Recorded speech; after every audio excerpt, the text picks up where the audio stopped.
के साथ सारे ग्वाल बाल देख रहे हैं। भगवान ने बड़ी पराक्रम के साथ उसका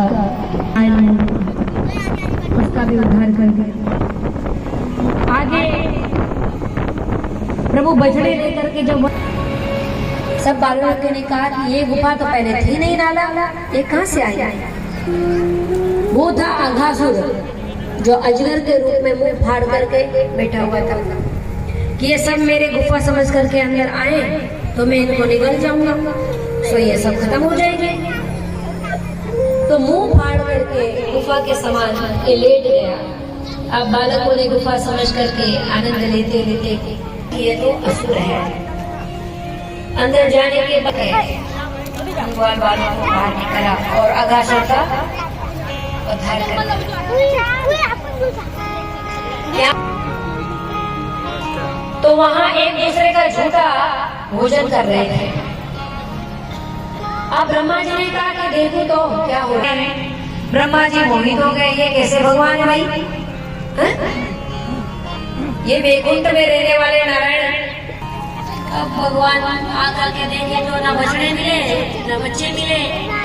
देखा कि ये सब क्या हो गया। अब प्रभु है, नेत्र बंद करके देखा, ओहो ये सारी तरह ब्रह्मा जी की है।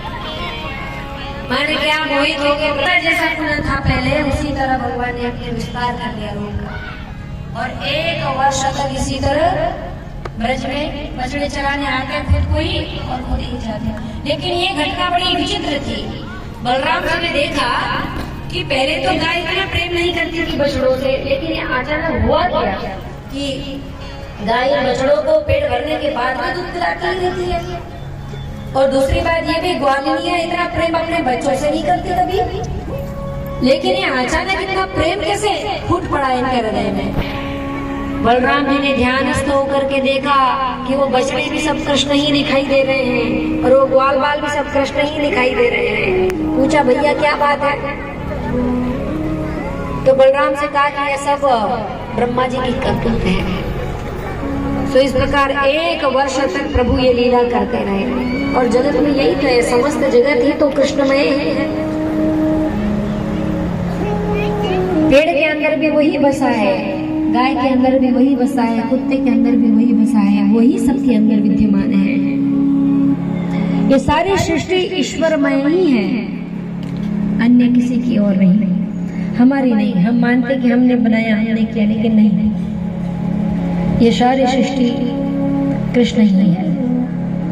ब्रह्मा जी ने देखा कि जाकर के देखो हो क्या रहा है। 1 वर्ष बीत गया, नीचे क्या हो रहा है। ब्रह्मा जी आकर के देखे तो जो पुनः जैसा था वैसे ही है, वही बछड़े चल रहे हैं। भगवान अपने ग्वाल बालों के साथ बांसुरी बजा रहे हैं।